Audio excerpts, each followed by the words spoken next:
Welcome to physio विज्ञान। आज हम पढ़ने जा रहे हैं प्रोप्रियोसेप्टिव न्यूरोमस्कुलर फैसिलिटेशन यानी कि पीएनएफ के बारे में। आपने पीएनएफ के बारे में बहुत कुछ सुना होगा, बहुत सारी मीम्स देखी होंगी और ज़्यादातर आपको पीएनएफ के बारे में इतना ही पता होगा कि ये पीएनएफ होता है। But let me tell you guys कि PNF is not limited to that only, not only the pattern. It is a very powerful tool and technique in the hands of a physiotherapist if you just know how to use it right. And if you have lengthy knowledge or deeper knowledge about PNF. तो सबसे पहले हम PNF के बारे में थोड़ी सी knowledge लेते हैं कि PNF है क्या, टेक्निक्स क्या है, किस तरह से परफॉर्म करते हैं, ठीक है। फिर उसके बाद हम पैटर्न्स पे जाएंगे। तो आइए देखते हैं कि PNF क्या होता है। पहले तो वर्ड का या टेक्निक का मतलब समझिए। Proprioceptive neuromuscular facilitation. Individually proprioceptive का क्या मतलब होता है? प्रोप्रियोसेप्टिव मतलब प्रोप्रियोसेप्टिव सेंसेशन, ठीक है। कौन सी सेंसेशन होती है प्रोप्रियोसेप्शन की? जो बॉडी मूवमेंट या बॉडी पोजीशन की सेंस हमें पहुंचाती है, ठीक है। प्रोप्रियोसेप्टर्स कौन से रिसेप्टर्स होते हैं? जो कि प्रोप्रियोसेप्शन मतलब कि बॉडी मूवमेंट या पोजीशन की सेंस हमें देते हैं। दैट इज व्हाट कि मतलब कि लेट अस से कि मेरी बॉडी, मेरा हाथ यहाँ है, मूव कर रहा है, इसकी सेंस मुझे कैसे होगी या मेरे ब्रेन को कैसे होगी, इसका स्टिमुलस कैसे मिलेगा? थ्रू प्रोप्रियोरिसेप्टर्स। ओके, तो that is proprioception. Now next is neuromuscular. Neuromuscular is simple. Neuromuscular मतलब कि nerves और muscles से related कुछ भी, that is neuromuscular. And facilitation. Facilitation का मतलब होता है कि facilitate करना, किसी को help करना, assist करना. तो मतलब कि proprioceptive neuromuscular facilitation में अगर हम combine करके देखें तो हो क्या रहा है कि proprioception के द्वारा nerves और muscles को facilitate किया जा रहा है। मतलब कि प्रोप्रियोसेप्शन की सेंस को यूज करके हम लोग नर्व्स और मस्कुलर सिस्टम को इजी बना रहे हैं, उसके मूवमेंट को, उसके काम को, ठीक है, फैसिलिटेट कर रहे हैं। सो that is proprioceptive neuromuscular facilitation. In short क्या लिखते हैं हम लोग? पीएनएफ, ठीक है। तो अब हम बेसिक प्रिंसिपल्स पहले देखते हैं, पैटर्न्स जानने से पहले कि प्रिंसिपल्स क्या होते हैं पीएनएफ के। देखो, जब भी आप पीएनएफ परफॉर्म कर रहे हो आपको कुछ चीजें ध्यान में रखने की जरूरत है और आपको पता होनी चाहिए।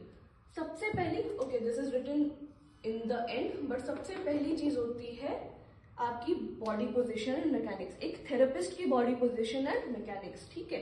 तो आप किस तरीके से किसी भी पेशेंट को टच कर रहे हो, किसी भी तरीके से आपका मूवमेंट हो रहा है, ठीक है, आपकी पोजीशन क्या है, उसको हम बॉडी पोजीशन या मैकेनिक्स बोलते हैं।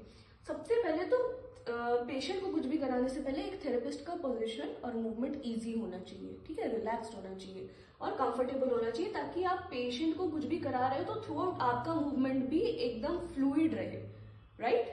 तो अपने मूवमेंट को सबसे पहले ध्यान में रखते हैं। अब आप लोग मुझे इसके बारे में कमेंट करके बताएंगे कि फिजियोथेरेपिस्ट की कॉमन पोजीशन क्या होती है, ठीक है, कि कुछ भी कराते हो फिजियोथेरेपिस्ट की बॉडी पोजीशन क्या होती है, थेरेपिस्ट पोजीशन का नाम बताएंगे, ठीक है। और बॉडी पोजीशन क्या करता है? पेशेंट की मूवमेंट जो भी आप करा रहे हैं उसको कौन सी डायरेक्शन में रेजिस्टेंस देना है, ठीक है, उसको कंट्रोल करने में हेल्प करता है। साथ ही साथ आप मूवमेंट कराते हुए, टेक्निक कराते हुए या कोई भी एक्सरसाइज कराते हुए आप खुद नहीं थको, क्योंकि आपको दिन में कितने पेशेंट देखने हैं, ठीक है। आप जरूरी तो नहीं है पेशेंट एक ही चीज कर रहा है वो 1 घंटा ही करेगा, ठीक, लेकिन आपको कितने सारे पेशेंट देखने हैं थ्रू आउट द डे, तो वो सब आप बिना थके कर पाए, इसलिए आपकी पोजीशन कंफर्टेबल, रिलैक्स्ड होना बहुत जरूरी है। नेक्स्ट आ जाते हैं हम वापस से टेक्टाइल स्टिमुलेशन या मैनुअल कॉन्टैक्ट पे। क्योंकि आप एक फिजिकल थेरेपिस्ट हैं तो आप फिजिकली पेशेंट के साथ कॉन्टैक्ट में आएंगे, राइट। तो आपका कॉन्टैक्ट कैसा होना चाहिए वो चीज भी ध्यान में रखनी चाहिए। इनफैक्ट ये प्रिंसिपल सिर्फ पीएनएफ के नहीं है, ठीक है, ये फिजिकल थेरेपी के प्रिंसिपल्स हैं, ये आपको हमेशा ही ध्यान में रखने हैं।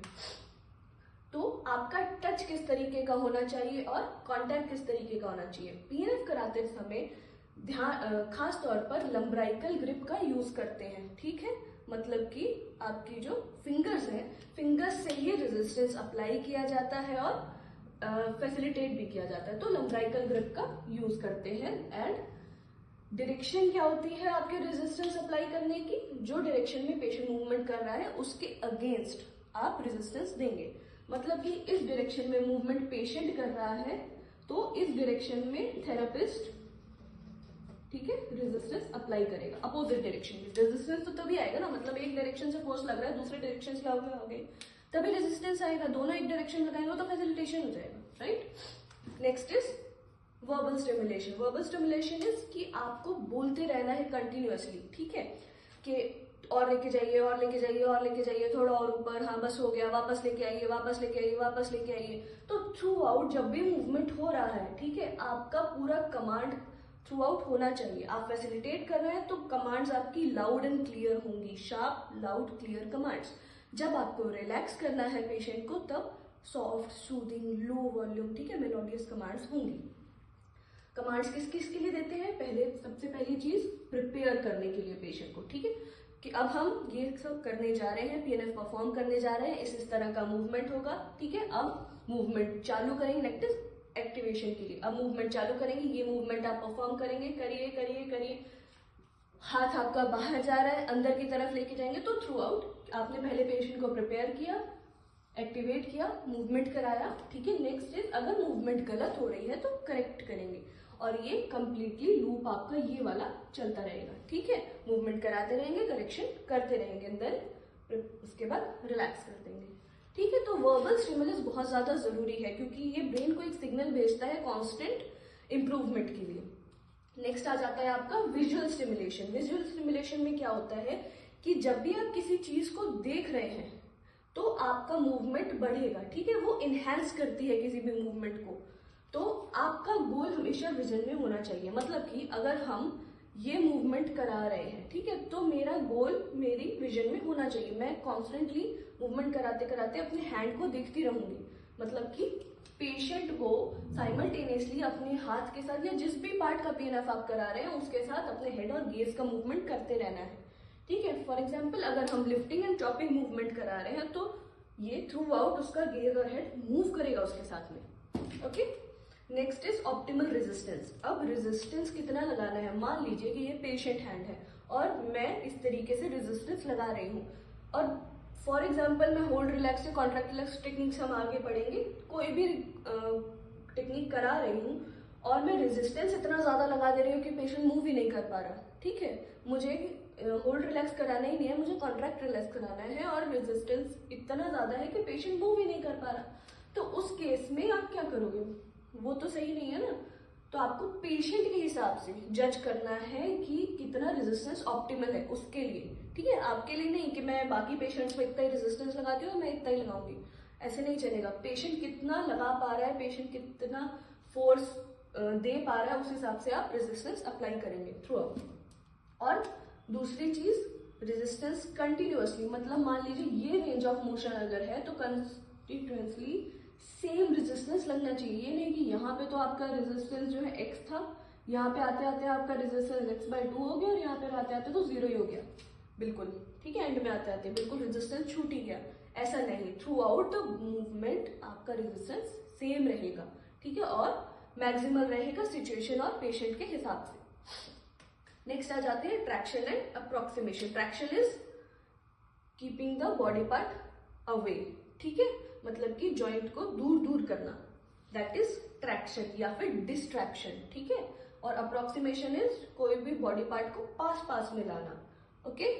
तो इसका यूज हम कब करते हैं? अगर तो हम फास्ट या क्विक कर रहे हैं मूवमेंट, ठीक है, एकदम झटके से ट्रैक्शन दिया थोड़ा सा एंड झटके से अप्रोक्सीमेशन कर रहे हैं, तो that is for facilitation, facilitate करने के लिए होते हैं क्विक मूवमेंट्स। अगर आप मेंटेन करके रख रहे हो ट्रैक्शन देके and then you are performing the range of movement या पीएनएफ पैटर्न, और या तो आप अप्रोक्सीमेट करके रख रहे हो और फिर मेंटेन करके रख रहे हो, तो that is for providing stability, ठीक है। अब अलग अलग केसेस में अलग अलग तरीके से आप डिसाइड कर सकते हैं कि ट्रैक्शन देना है या अप्रोक्सीमेशन देना है, that will vary according to the condition. Next is irradiation and reinforcement. Reinforcement of what? Reinforcement of the agonist या antagonist muscle, ठीक है। irradiation में क्या आता है? क्या रेडिएशन हो रहा है? रेडिएशन वो वाली रेडिएशन नहीं, रेडिएशन इज रेडिएटिंग पेन, सुना होगा कि एक जगह से दूसरी जगह जाता है, जो ट्रेवल करता है, दैट इज, ठीक है। अब नर्वस इंपल्स का रेडिएशन हो रहा है। मान लीजिए कि ये हमारी एगोनिस्ट मसल है, ठीक है, यहां तक अगर नर्वस इम्पल्स नहीं पहुंच रहा है, तो जिस मसल में पहुंच रहा है धीरे धीरे क्या होगा, यहाँ से लेकर के यहाँ से लेकर के पूरा नर्वस इम्पल्स रेडिएट होता है स्मॉलर मसल्स तक में भी। इसीलिए लार्जर मसल्स को भी अगर आप स्टिमुलेट करते हैं या प्रोप्रियोसेप्टर्स को स्टिमुलेट करते हैं तो उस नर्वस इम्पल्स का रेडिएशन होता है, जिसकी वजह से आपका मूवमेंट आता है वापस से दोबारा। ठीक है, तो ये तो हो गई हमारी बेसिक प्रिंसिपल्स। तो अब आ जाते हैं कि टेक्निक्स क्या है और पैटर्न्स क्या है। ठीक है, टोटल 6 टेक्निक्स के बारे में हम यहाँ पे बात करेंगे। सबसे पहले बात करेंगे रिदमिक इनिशिएशन के बारे में। ठीक है, रिदमिक इनिशिएशन इज व्हाट, आपने क्या किया, ऑप्टिमल ग्रिप किया पेशेंट को, जिस भी पार्ट का कराया जाए, आर्म हो, लेग हो, स्कैपुलर हो, ग्रिप किया, देन पूरा थ्रू आउट द मूवमेंट, ये आपका स्टार्टिंग पॉइंट है, ये एंड रेंज ऑफ मूवमेंट, तो थ्रू आउट द मूवमेंट आप ग्रिप करके कांस्टेंट एक फ्लूइड मोशन में ले जा रहे हैं और ले आ रहे हैं, ले जा रहे हैं एंड ले आ रहे हैं, ये पैसिव हो। This is rhythmic initiation. ठीक है, इसी में ही रिदमिक स्टेबलाइजेशन क्या हो गई कि आप साइमल्टेनियसली हम लोग क्या कर रहे हैं कि अब हमको मूवमेंट नहीं कराना है, स्टेबलाइज करना है ना, तो ये हमारा बॉडी पार्ट है, हम क्या कर रहे हैं, पहले एगोनिस्ट का कॉन्ट्रैक्शन करा रहे हैं, फिर एंटागोनिस्ट का कॉन्ट्रैक्शन करा रहे हैं। ठीक है, तो ये हो गया हमारा रिदमिक स्टेबलाइजेशन। नेक्स्ट आ जाते हैं होल्ड रिलैक्स पे। होल्ड रिलैक्स इज व्हाट, कि पेशेंट को ले जाने बोलेंगे एंड रेंज ऑफ मूवमेंट से पहले हम क्या बोलेंगे, या किसी भी point of through out the motion, किसी भी पॉइंट पे हम पेशेंट को क्या बोलते हैं कि होल्ड करिए। ठीक है, यहाँ तक लेकर आए, देन होल्ड, देन रिलैक्स, फिर थ्रू आउट द मूवमेंट लेकर आए, होल्ड, देन रिलैक्स। ठीक है, that is hold relax technique. Next आ जाते हैं कॉन्ट्रैक्ट रिलैक्स पे। कॉन्ट्रैक्ट रिलैक्स में आप throughout movement resistance apply करते हैं। ठीक है, तो पेशेंट को क्या कमांड्स रहेंगी कि मैं अपोज कर रहा हूं लेकिन आप पूरा मोशन लेकर के जाइए, जोर लगाइए, ले जाइए, ले जाइए, ले जाइए, तो वो फुल मोशन करेगा कॉन्ट्रैक्शन के साथ। ठीक है, और एंड रेंज पर जाके relax, that is contract relax. Dynamic reversal में आ जाते हैं। डायनामिक रिवर्सल इज व्हाट, कि आप कंटिन्यूअसली कॉन्ट्रैक्ट रिलैक्स मोशन ही कराना है आपको, लेकिन बिना स्टॉप के, एगोनिस्ट का देन एंटागोनिस्ट का। ठीक है, तो आप स्टार्टिंग पॉइंट से एंड रेंज ऑफ मूवमेंट तक कॉन्ट्रैक्शन के साथ पेशेंट को लेके गए विदाउट स्टॉप, वापस लेके आए, फिर लेकर गए विदाउट स्टॉप, वापस लेकर के आए, इस तरह से 5 से 6 रेपिटेशन में आप कराएंगे, दैट इज डायनामिक रिवर्सल। ठीक है, अब आ जाते हैं combined isotonic. Combined isotonic not necessary कि आप पीएनएफ पैटर्न में ही कराएं, ये किसी भी मूवमेंट के लिए या किसी भी मसल की स्ट्रेंथनिंग के लिए करा सकते हैं। फॉर एग्जाम्पल हमको लेग की स्ट्रेंथनिंग के लिए कराना है, तो हम क्या करेंगे कि एगोनिस्ट और एंटागोनिस्ट मसल का रेंज ऑफ मूवमेंट पे ले जाकर के पहले हम एगोनिस्ट का आइसोटोनिक मूवमेंट कराएंगे एंड देन एक एंटागोनिस्ट का आइसोटोनिक मूवमेंट कराएंगे। ठीक है, किसके साथ, रेजिस्टेंस के साथ। So that is combined isotonics. Okay, मतलब कि पहले क्या हो रहा है आपका, पहले एगोनिस्ट के अगर पार्ट से समझें तो एगोनिस्ट का पहले कंसेंट्रिक मूवमेंट हो रहा है एंड देन इसेंट्रिक मूवमेंट हो रहा है। ठीक है, अगर क्वाड्रिसेप्स का देखें तो पहले क्वाड्रिसेप्स का कंसेंट्रिक मूवमेंट होगा रेजिस्टेंस के साथ, देन इसेंट्रिक मूवमेंट होगा रेजिस्टेंस के साथ, दैट इज कंबाइंड आइसोटोनिक्स। ठीक है, तो आइसोटोनिक्स में concentric and eccentric both of same muscle. तो ये हो गए हमारी टेक्निक्स। अब आ जाते हैं पीएनएफ पैटर्न्स के ऊपर। कहा जाता है कि टोटल 44 पैटर्न्स है all over the body PNF के। ठीक है, तो हम पूरा तो नहीं पढ़ सकते, लेकिन मेजर जो पढ़े जाते हैं दैट इज, या करवाए भी जाते हैं, that is arm pattern, leg pattern, scapula का, पेल्विस, ट्रंक एंड हेड। ठीक है, तो अगर आप 4 पैटर्न में इनका जोड़ लीजिए तो 4 इसका, 4 इसका, 4 इसका, 4 इसका, 4 इसका और 4 इसका। ठीक है, तो इतने पैटर्न्स हैं जो कि कॉमनली यूज होते हैं, राइट। अब आ जाते हैं, ये तो यूनिलेटरल पैटर्न्स की बात हो गई। नेक्स्ट आ जाते हैं बायलेटरल पैटर्न्स पे। मतलब कि अगर सिर्फ हम एक लिम्ब का मूवमेंट कर रहे हैं तो हो गए यूनिलेटरल पैटर्न, लेकिन अगर दोनों मूवमेंट साथ में कर रहे हैं सो दैट इज बायलेटरल पैटर्न। ठीक है, मतलब कि दोनों लिम्ब का साथ में मूवमेंट हो रहा है, जैसे कि chopping and lifting movement of your upper limb, तो इसको बायलेटरल पैटर्न कहते हैं। अब हम आर्म और लेग पैटर्न को थोड़ा सा डिटेल में पढ़ के देखते हैं, ठीक है। तो हमें ये पता है कि पीएनएफ में डायगोनल पैटर्न्स होते हैं। डायगोनल मतलब ये, ठीक है, स्ट्रेट नहीं होगा कुछ भी, तो क्रॉस की फॉर्म में हमेशा पैटर्न्स होते हैं। आर्म की बात करें तो देखिए, मान लीजिए D1 फ्लेक्शन, ठीक है, D1 extension, D2 flexion, D2 extension, तो इस तरीके से क्रॉस में चलता है। अब D1 फ्लेक्शन क्या है? Flexion, adduction and external rotation. Flexion, adduction and external rotation, that is D1 flexion. वहीं पर अगर हम तो इस तरीके से कुछ करवाया जाएगा। D1 एक्सटेंशन की बात करें तो क्या आ जाता है? Extension, abduction and internal rotation, ठीक है। एक्सटेंशन नीचे आपको नहीं दिख रहा होगा इसलिए मैं ऊपर करके बता रही हूँ। एक्सटेंशन तो ये नीचे जाएगा, एक्सटेंशन, ठीक है, abduction and internal rotation, that is D1 extension. So this and then this, नीचे लेकिन, ओके, एक्सटेंशन में, अबडक्शन में नहीं। देन आ जाते हैं D2 फ्लेक्शन पे, तो मतलब कि इसका अपोजिट हो गया ना, ये फ्लेक्शन में था, ये एक्सटेंशन में जाएगा, ये अडक्शन में था, ये अबडक्शन में जाएगा, ये एक्सटर्नल रोटेशन में था, ये इंटरनल रोटेशन में जाएगा, ठीक है। तो पूरा का पूरा डायगोनल पैटर्न बना। ये D1 पैटर्न था। अब आ जाते हैं D2 पैटर्न पे। D2 पैटर्न का फ्लेक्शन क्या है? D2 flexion is flexion, abduction, flexion, abduction and external rotation, ठीक है। तो ये हो जाएगा D1 फ्लेक्शन इस तरीके से, ठीक। देखिए इसका भी फ्लेक्शन ही रहेगा, तो क्या हो गया? Flexion, abduction and external rotation, external rotation, ठीक है। ये हो गया D2 फ्लेक्शन। नेक्स्ट आ जाते हैं D2 एक्सटेंशन पे, इसका जस्ट अपोजिट ले जाओ, ठीक है। एक्सटेंशन, ये फ्लेक्शन था तो उसका अपोजिट हम एक्सटेंशन में ले गए, अडक्शन एंड इंटरनल रोटेशन, ठीक है।